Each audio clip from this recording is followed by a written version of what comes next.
Pour une nouvelle émission sur Débris Foot. Aujourd'hui, nous sommes en compagnie de Joris. Salut Joris. Salut Timothée, salut à tous. Alors vraiment, suivez-nous aujourd'hui. Il va y avoir beaucoup de débats. On va faire des jeux, on va faire des sondages.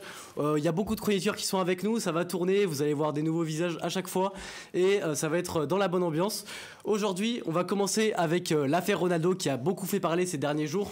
Donc Corentin, est-ce que tu peux nous en dire un peu plus, s'il te plaît? Oui, bonjour à tous. Bonjour Timothée, bonjour Joris. Il y a quelques jours, l'affaire est sortie. L'interview est sortie par Piers Morgan, un journaliste britannique de Talk TV, où on voit Cristiano Ronaldo qui s'exprime pour la première fois depuis 2 ans à Manchester United. Et tout simplement, il a critiqué son club, son entraîneur et l'atmosphère qui règne dans le vestiaire.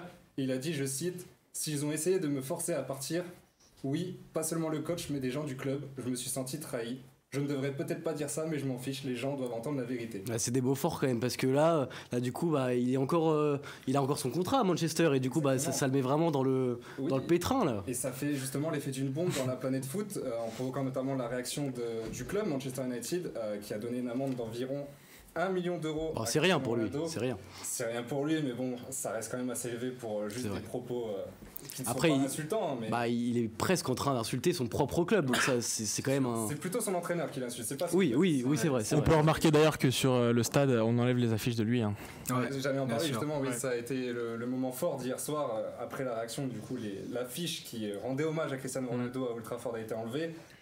Et on a vu aussi plusieurs vidéos qui font polémique actuellement. Alors, on l'interprète comme on veut. Ouais, c'est vraiment à prendre avec des pincettes. Avec ses coéquipiers comme Bruno Genesio et Joao Cancelo, on voit que le froid s'installe de plus en plus dans le vestiaire. Après, il faut faire attention aussi à ce qu'on voit sur les réseaux. Parfois, il y a un peu de fake news. À devoir sur Insta, le terrain, et tout.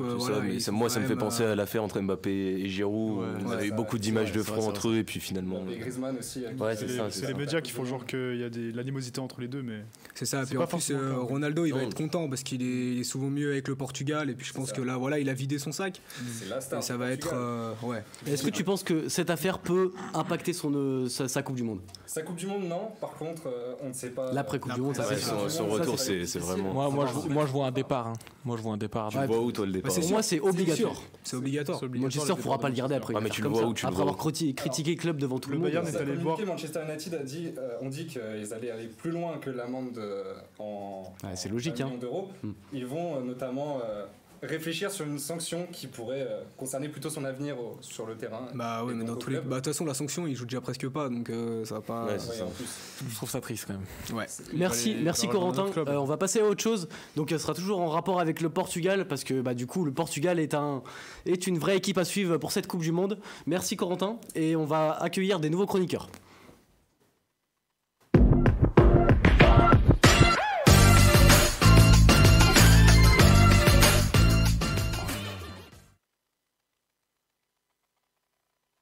Ce nouveau débat qu'on va commencer à travers les équipes favorites. On sait qu'il y a la France et le Brésil qui sont les grands favoris de cette Coupe du Monde.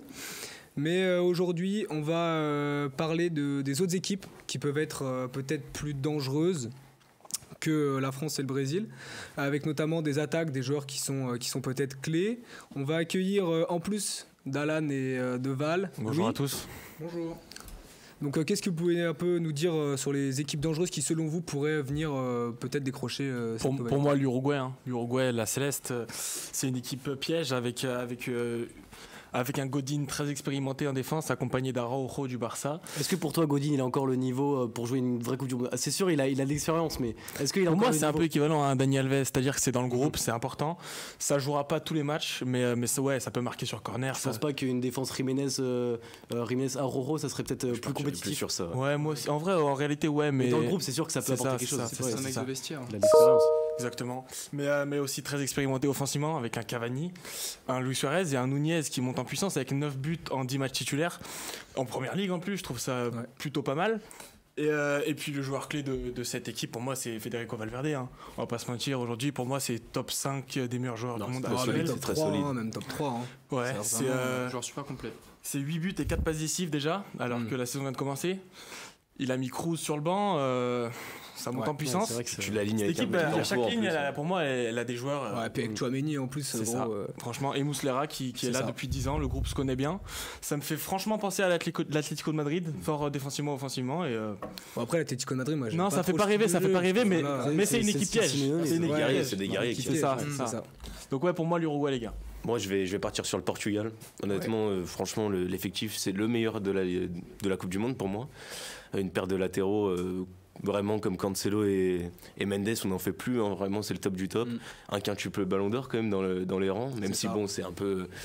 C'est pas le bon moment, mais bon c'est un mec qui est idolâtré dans son pays, donc puis c'est le meilleur buteur pour rebondir, en fait, hein. C'est le meilleur buteur de l'histoire des sélections. Si ce n'est le meilleur joueur du monde. Portugal-Uruguay, c'est un match qu'on va pouvoir retrouver en poule. C'est vrai. Donc c'est quoi vos pronos à vous? Un petit but de Cavani et un doublé de CR7 qui fait 2-1 pour le Portugal. Moi je partirais sur le Portugal aussi pour moi. On peut se rappeler en 2018 2 buts de Cavani. Hein. C'est vrai. Mais ils ont été très bons d'ailleurs en 2018, l'Uruguay, même si Cavani sort sur blessure et Cristiano l'emmène à la sortie, je trouve ça magnifique. Non, c'est vrai. Et sur la poule, vous voyez qui dans le classement en premier dans cette poule? Moi je vois le Portugal. Après, pour moi, c'est une très bonne poule. Hein. Il y a quand même la Corée du Sud. Ouais. Avec Son et Kim Min-jae, le meilleur défenseur de Serie A, très très bon en ce moment. Le meilleur défenseur de Serie A, quand même, c'est ambitieux. Ouais, c'est quand même. Mais c'est vrai qu'il fait c'est une bonne révélation. Ouais, c'est vrai. Toi, tu penses à qui, Louis? Moi, je pense à la Serbie. Ouais, ça va peut-être étonner. Le groupe est un peu difficile, mais je trouve qu'ils ont les armes. Et puis, sur toutes les lignes, ils ont des joueurs. Ils ont des joueurs confirmés. Milinkovic-Savic, Vlahovic, Tadic. C'est très très solide. Et puis, Stojkovic, l'entraîneur, a un style de jeu qui va avec les joueurs. Beaucoup jouent en Serie A. Et en Serie A, c'est un peu la mode de jouer avec 3 défenseurs et des pistons. C'est vrai. Et les joueurs sont déjà acclimatés à ce système de jeu. Et puis je trouve que c'est une équipe super sous-cotée. Ils ont terminé premier devant le Portugal. En battant le Portugal chez eux au dernier match. Vlahovic, il me fait franchement penser à Haaland. Hein. C'est très fort athlétiquement. C'est quand même un niveau différent. Mais c'est le même profil. Oui, c'est ça. Il sort d'une vraie saison. Et ça marque même sur coup franc. Ah ouais, non, c'est très propre. C'est vrai que la Serbie. Puis Mitrovic aussi.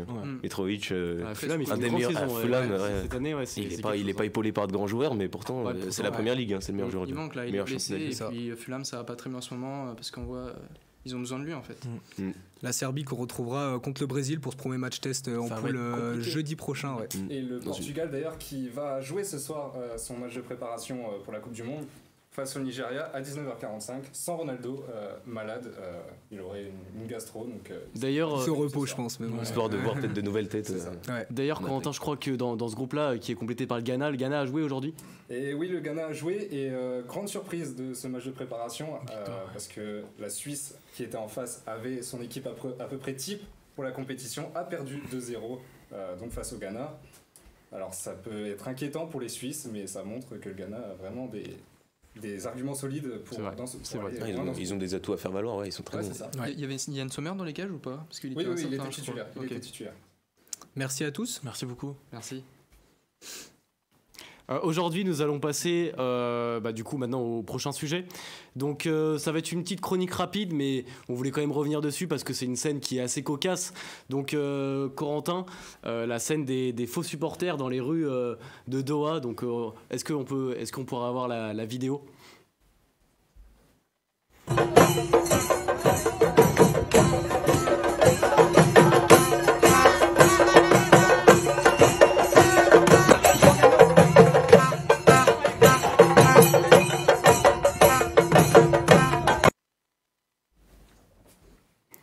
Voilà, bon pour cette vidéo, là on voit des supporters anglais qui ont pas forcément le physique des Anglais, faut le dire très clairement. Donc Corentin, peut-être un petit mot juste à dire sur cette scène. Ça fait réagir beaucoup sur les réseaux et selon l'Express, journal britannique, de faux supporters auraient été payés par le Qatar justement pour animer les rues de vraie polémique quand même, c'est jamais arrivé. Le Qatar a démenti en disant que c'était complètement faux.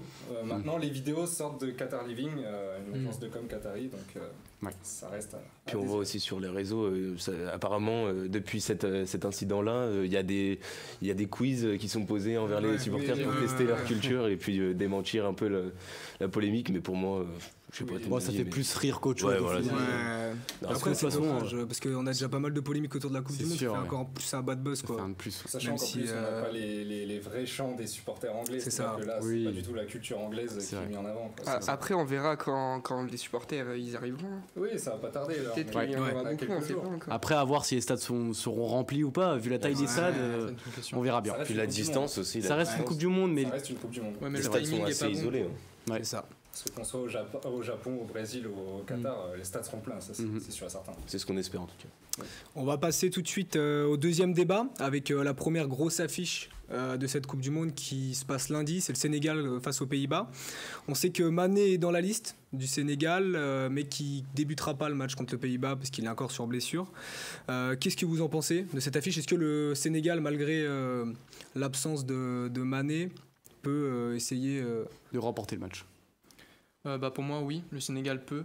Alors, certes, il manque Mané, et puis c'est l'arme fatale de ce Sénégal, mais il y a quand même des joueurs confirmés à chaque poste. Il y a Gueye, il y a Koulibaly, Edouard Mendy, et puis je trouve qu'il est sélectionné et ça montre quand même son importance.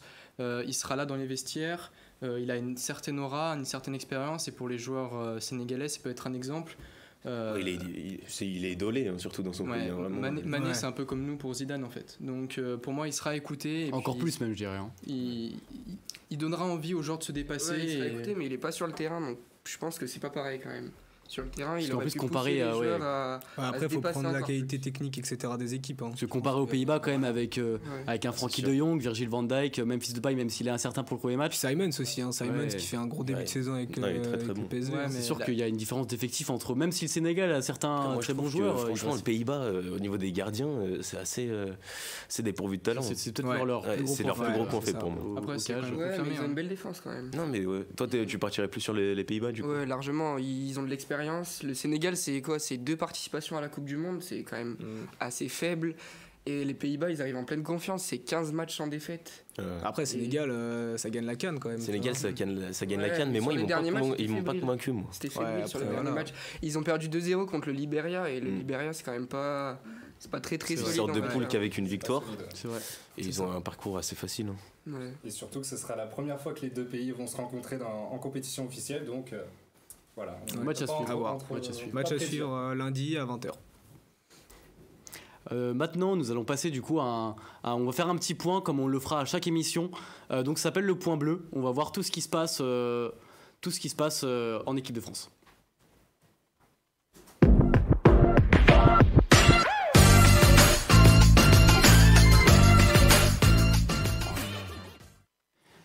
Du coup, nous nous retrouvons maintenant avec Corentin qui a un peu analysé ce qui s'est passé ces derniers jours avec l'équipe de France.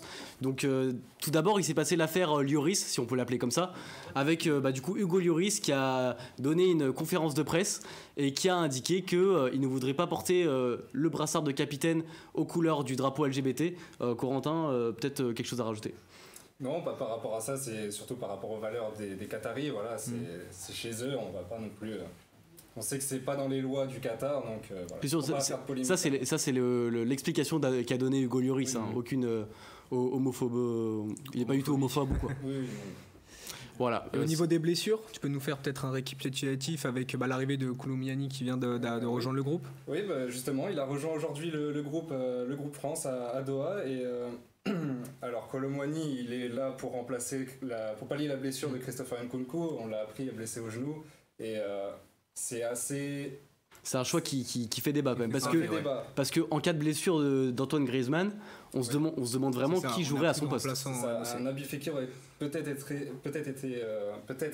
été plus judicieux dans le sens où c'est un vrai numéro 10. Surtout qu'il est en forme ces derniers temps avec le Betis Séville, Nabil Fekir. Ensuite, on a toujours les incertitudes de Karim Benzema et Raphaël Varane qui se sont encore entraînés ce soir à part. Karim Benzema a quand même touché un peu de ballon. Mais à 5 jours de l'Australie, c'est très très inquiétant. Sinon, dans l'autre actualité des Bleus, on a eu hier malheureusement les chants racistes des supporters argentins qui sont passés à la télévision chez TIC Sport envers Mbappé et ses origines africaines. Donc voilà, ça c'est. Kamavinga qui en a aussi pris. Il y en a pas mal qui en ont pris pour leur grade sur ça. Et Kamavinga. Après avoir blessé Nkunku, Kamavinga aussi a été pas mal insulté. Disasi aussi après son tacle un peu dangereux sur Amin Harit qui l'a empêché de disputer la Coupe du Monde. Voilà. Petit point politique aussi, Emmanuel Macron a déclaré ce matin qu'il viendrait voir les Bleus s'ils arrivent en demi-finale et il a déclaré qu'il ne faut pas politiser le sport. Ces questions-là, il faut se les poser quand on attribue l'événement par rapport à l'attribution de la Coupe du Monde au Qatar. Macron qui a aussi précisé qu'il venait si la France était qualifiée en demi-finale, c'est ça. Merci Corentin pour ce point bleu.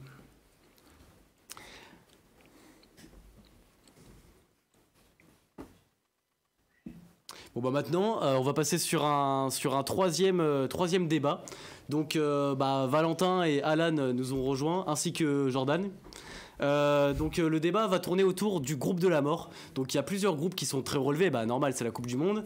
Et on a relevé 2 groupes qui se démarquent un peu. Donc n'hésitez pas, Valentin commence à décris quel est ton groupe déjà? Pour moi c'est le groupe G. Honnêtement, le groupe de la mort, c'est avec le Brésil, la Serbie, la Suisse, le Cameroun.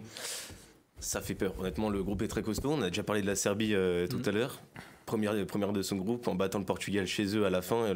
Et c'est invaincu surtout. C'est 6 victoires, 2 nuls en 8 matchs. Non, un effectif complet. On l'a vu, Milinkovic-Savic, Mitrovic, Vlahovic. Non, c'est très bon. La Suisse, même s'ils ont perdu contre le Ghana, la surprise de tout le monde. C'est quand même très solide. Puis il y a le Brésil. On l'a vu à l'Euro 2020. Puis ils sortent la France quand même. Donc tu les vois premiers, le Brésil.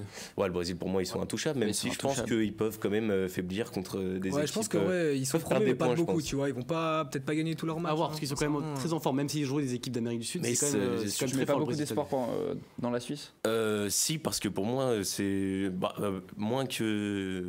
plus que le Cameroun, mais moins que la Serbie. Moins que la Serbie.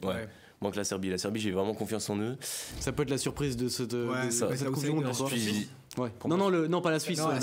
La Suisse, il faut savoir, en compétition internationale, jamais ils déçoivent.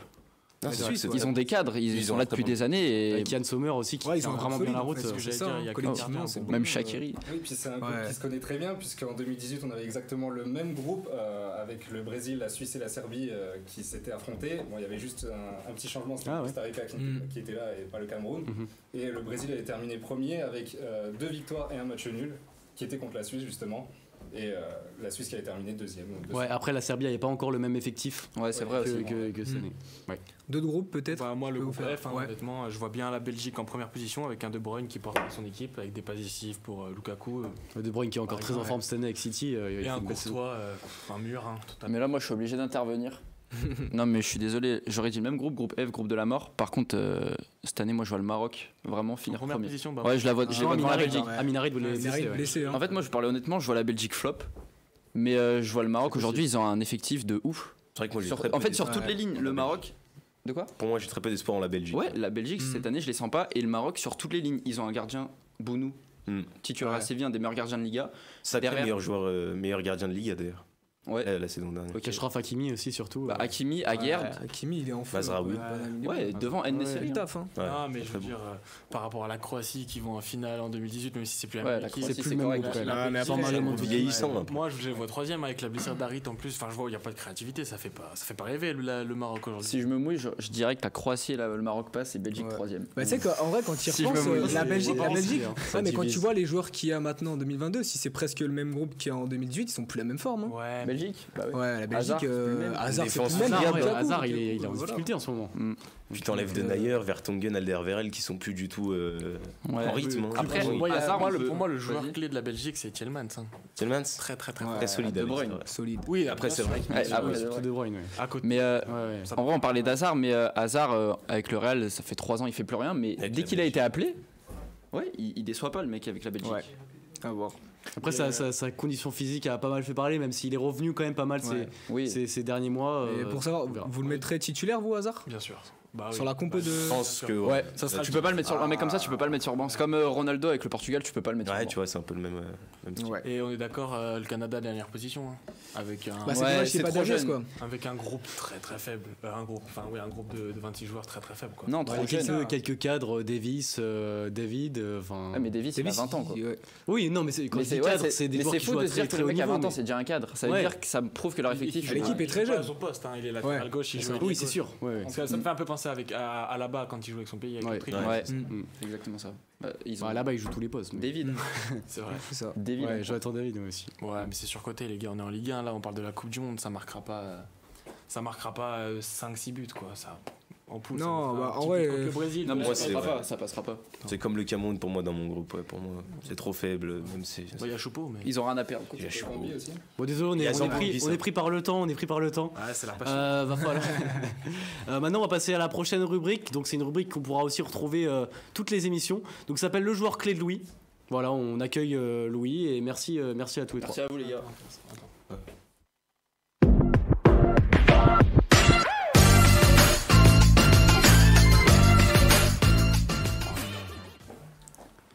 Donc Louis, bah, on a un peu parlé du groupe du coup avec Portugal, Uruguay et bah, du coup aussi le Ghana. Donc toi tu vas nous parler du joueur clé pour toi du Ghana et qui pourrait peut-être faire la différence. Ouais, moi aujourd'hui je vais vous parler de Mohamed Kudus.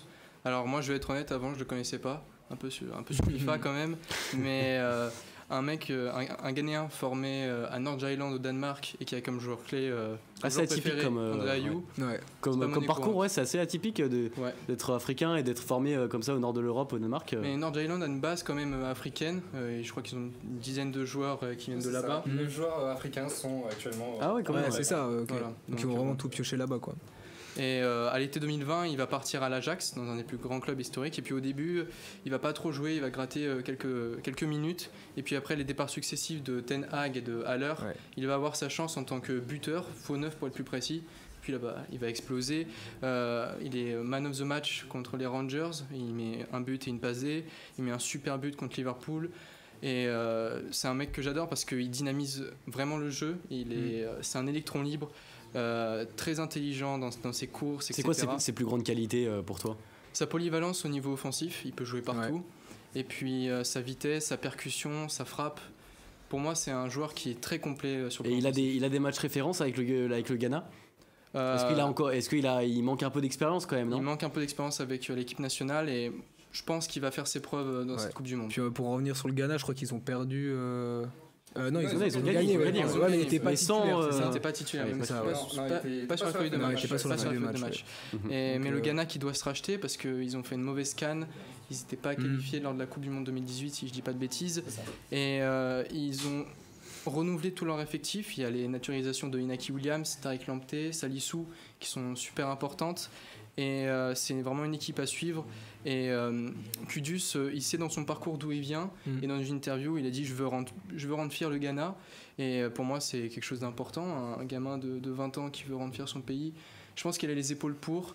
Et pour moi, c'est mon joueur clé. Merci Louis Merci à vous. pour cette rubrique. On va passer tout de suite au jeu. On va accueillir les nouveaux chroniqueurs pour cette rubrique.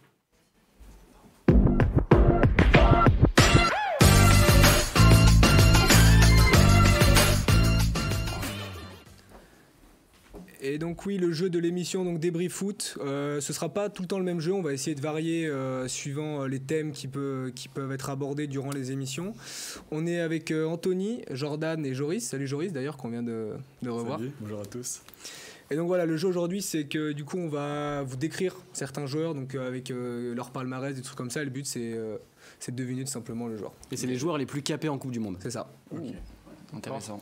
Enfin, qui ont disputé, pas les plus capés, mais ceux qui ont disputé le plus de compétitions différentes. Ok. Vous êtes prêts ? Ok. Allez, on commence. Alors, joueur allemand qui a participé donc à la Coupe du Monde 82, 86. Ouais, bravo. Bonne réponse. Ça fait un point déjà pour Jordan. Allez, vas-y. Il est fort, il est fort. Merci. Alors le deuxième joueur, il est italien. Il a participé aux Coupes du Monde entre 1998 et 2014. Luigi Buffon. Baggio. Ouais, Bonne Ah, réponse. bien joué. bien vu. Bien vu, bien vu. Ça fait un point pour Anthony aussi. Un partout déjà. Attention. Joris, ouais. Attention, donc là, gardien qui a participé aux Coupes du Monde de 2003 à 2019. 5 participations donc. Il a joué avec l'Ajaccio, il joue à l'América au Mexique actuellement. Pas de choix. Voilà. Ouais, putain, Bonne réponse. Ça fait 2 points. sur le bout de T'as la dit langue. 2019. Ah ouais, j'ai raté. Du coup, le quatrième joueur, il est australien. C'est un buteur. Il a Kyle. joué Ouais. Tim Kyle. Bonne réponse. Ensuite, le prochain, il est suisse. Ouais, donc joueur suisse, 4 participations à la Coupe du Monde. Plus Il compliqué. a joué avec la Lazio, West Ham, Napoli, Hambourg et il est milieu. Hmm. Il joue plus là. Si, il est encore. Actuellement, il joue, mais à un moins bon niveau. Honnêtement, j'ai pas. Son prénom. Vallon Berami, c'est. Ok, j'avais pas. Voilà. J'avais pas du Bon, tout. pas moins connu, c'est le plus compliqué Ouais. celui-là, mais Ok. voilà. Ensuite, il a 5 participations. Il n'a jamais remporté la compétition. Il a joué dans des clubs comme la Juventus, Ronaldo. Manchester United. Ronaldo. Bonne réponse. Ah, c'est facile ça. J'ai essayé de faire durer le suspense, mais c'était pas facile. On va passer tout de suite donc encore un Mexicain, milieu de terrain, qui joue actuellement au Real Betis. 5 participations en Guardado. Coupe du Monde. Ouais, Ah, c'est ça. bien joué. Merde. Enfin, le Bien, premier point. Bravo, le- Numéro 18. Et le dernier, il joue dans une il a joué dans une équipe, il joue plus, qui n'existe plus maintenant. Donc c'est une équipe nationale qui n'existe plus. Il joue au poste de gardien de but. Enfin, il a joué au poste de gardien Yashin. de but. et il reste- Ouais, Ouais, Yashin. bonne réponse. Bravo. Il jouait avec l'URSS du coup. Oh bah Jordan, bien vu, bravo. Merci, merci. Ouais. C'est des questions. Bravo Jordan. Honnêtement, je les connaissais pas du tout. Hein. Ah Mais elles ouais étaient bien recherchées. Hein. Ouais, Franchement, pas mal. merci. On va passer tout de suite à la prochaine rubrique, les pronos de Bastien.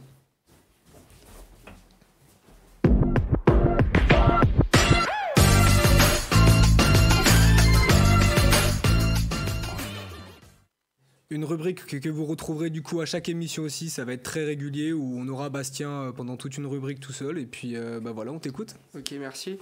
Donc, comme on vient de le voir avec les chroniqueurs, il y a beaucoup de potentiel pour gagner la Coupe du Monde. Autant dans les pays d'Amérique du Sud, avec le Brésil, l'Uruguay, comme l'a dit Alan, ou alors dans les pays d'Europe, avec l'Angleterre. L'Argentine surtout aussi. Ouais, hein. l'Argentine Ouais, aussi, peut-être. je l'ai oublié, pardon. Et la France, ou enfin le Portugal, il y en a pas mal. On a donc fait un sondage pour savoir qui est votre favori. Le résultat est tombé. Donc le gagnant est le Brésil avec Sans surprise, 42 ouais, sans surprise avec 42% des votes pardon. Après, c'est peut-être pas assez objectif, mais la France arrive en deuxième Ah, avec quoique, 32%. il y a quand même un bel effectif Ah, il y a un malgré bon- les blessés. Et franchement, Ouais, il y a un bel effectif. Après, je sais pas, peut-être parce que c'est beaucoup de votes de c'est France. sûr. Ouais, c'est sûr. ça, ça, c'est c'est pas pas- mal de références. Et ensuite, En troisième position arrive l'Argentine, presque égale au Portugal. Donc Ouais, l'Argentine avec normal. 13% et le Portugal 12%. je trouve les résultats Ouais. plutôt cohérents. Ouais, assez cohérent. ouais. Par rapport au groupe. Après, il y a peut-être d'autres équipes qui sont oubliées, elles ont été un petit peu évoquées, mais il y a eu très peu de votes comme l'Angleterre ou la Belgique. Mais il y a vraiment Ça eu très après, peu. ouais, c'est Après, la Belgique, pour moi, c'est plus aussi compétitif Ça, qu'en hein. 2018. Ouais, c'est c'est ça. moins compétitif. on va Avec dire, quand Eden même. Hazard moins en forme, comme on a dit. Et sinon aussi, je crois que tu as vu aussi quelques stars ou quelques médias Ouais, qui il y a ont pas mal annoncé de leur stars favoris. qui ont fait leurs pronostics. Il y a notamment Samuel Eto'o. Bon, c'est très subjectif, il faut prendre son résultat avec des pincettes un petit peu parce que bon, lui, il est président de la fédération du Cameroun. Ouais, donc Et il met comme gagnant, bah voilà, on voit, le gagnant c'est le Cameroun avec une finale Cameroun-Maroc. ouais. Et en demi-finale, Très africain, quand même. France-Maroc et Sénégal-Cameroun. Et ils voient le Ghana On passer sait pas. en 8ème malgré leur. Qatar en quart, hein. Ouais, Ouais, ouais. et le Qatar. Bah après le Qatar avec la corruption. Oh, ouais. pff, Ah, Ouais, ouais. c'est payé, on sait pas. Il y a aussi un voyant, Yanis Azaro, qui a donné, qui a fait beaucoup. un voyant. Ouais, il a fait pas mal de choses pour les grandes compétitions et il a dit que ça serait le Portugal qui gagnerait. Et il y a aussi Probable, le hein. jeu connu Ça peut se pour tenir. Ouais, Ça se tient, ça se c'est tient. possible, mais on sait pas avec les affaires Ronaldo. Hein. On verra.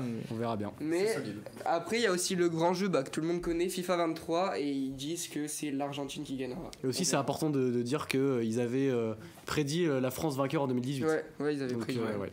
À suivre aussi, à suivre. À voir, On verra. bien. La dernière rubrique, du coup, avant de terminer cette émission. Maintenant, on va faire. Ça va être un nouveau débat sur la charnière qui est à choisir d'après les chroniqueurs pour disputer les matchs de l'équipe de France. Donc il y aura on a beaucoup de défenseurs centraux et du coup il y aura plusieurs options pour Didier Deschamps. Et ensuite on verra qui doit tirer les pénaltys pour l'équipe de France.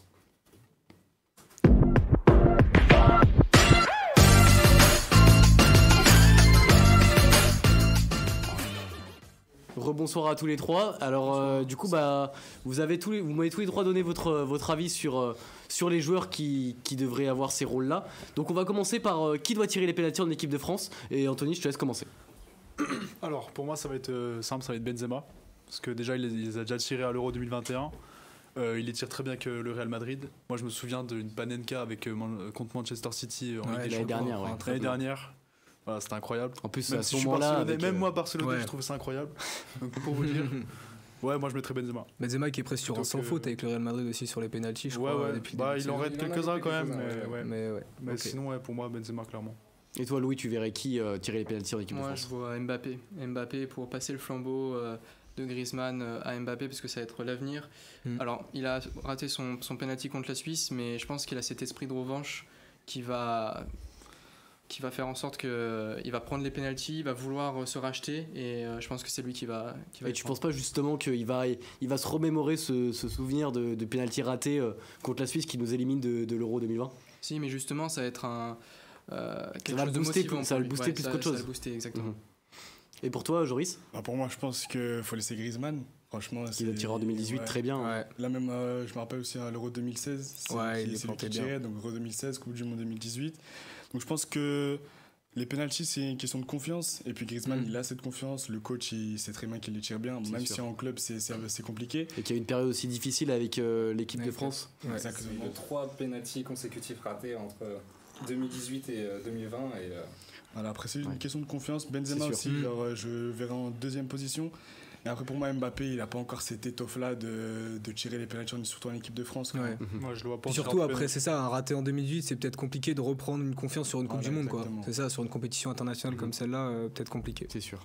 Surtout avec les matchs qui arrivent, on ne sait pas si il y aura des matchs nuls qui pourront un penalty à la 90e ou au moins un penalty qui peut faire la différence. Donc voilà, franchement, un Griezmann pour moi, c'est parfait. Et pour vous, quelle serait la charnière du coup à adopter? Parce que il y a pas mal de blessés, donc il va falloir faire avec, mais on a encore pas mal d'options. Donc pour toi, on va commencer plutôt par Louis maintenant. Parce que la mienne va faire débat. donc Louis, donne-nous ta charnière centrale en équipe. Moi je mettrais Ibrahima Konaté et Varane. Varane pour l'expérience et puis parce qu'on a besoin de... Après toutes les blessures qu'il y a, ceux qui sont plus incertains, comme lui d'ailleurs, moi je le mettrais quand même. Et puis Konaté, je suis tombé amoureux de ce joueur. Il est incroyable physiquement, défensivement, il est super intelligent, il a un super potentiel. Et puis après il manque un peu d'expérience, mais justement c'est une Coupe du Monde qui peut le faire gagner en niveau encore plus. Ouais, puis surtout avec Varane à côté, quoi. Avec Varane qui est un pilier en équipe de France sur la charnière, donc.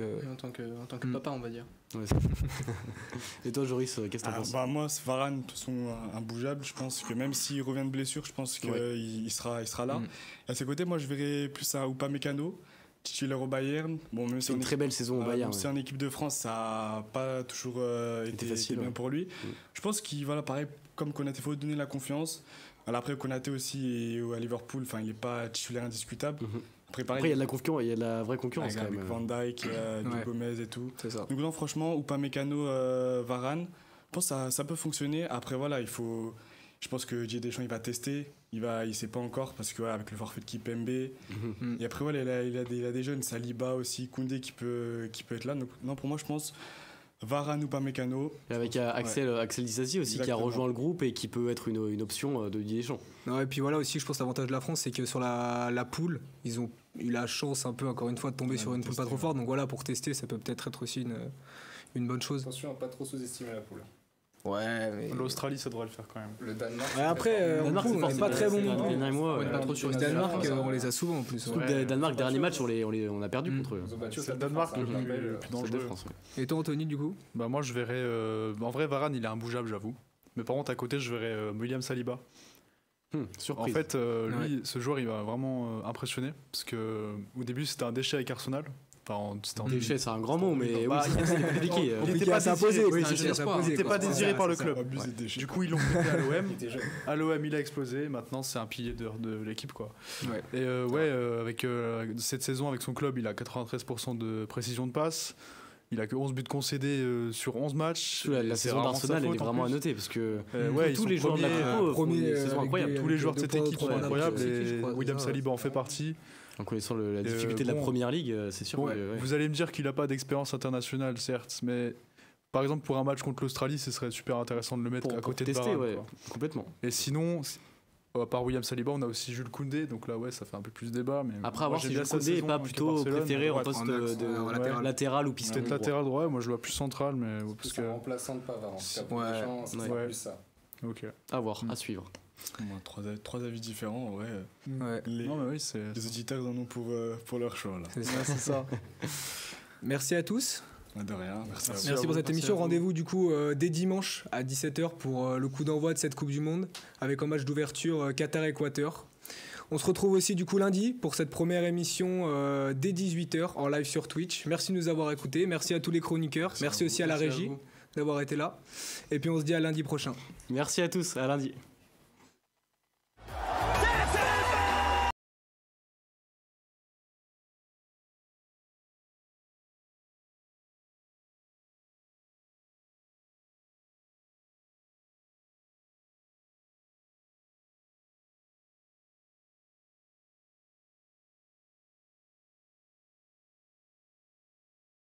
Plus tard possible, mais on peut.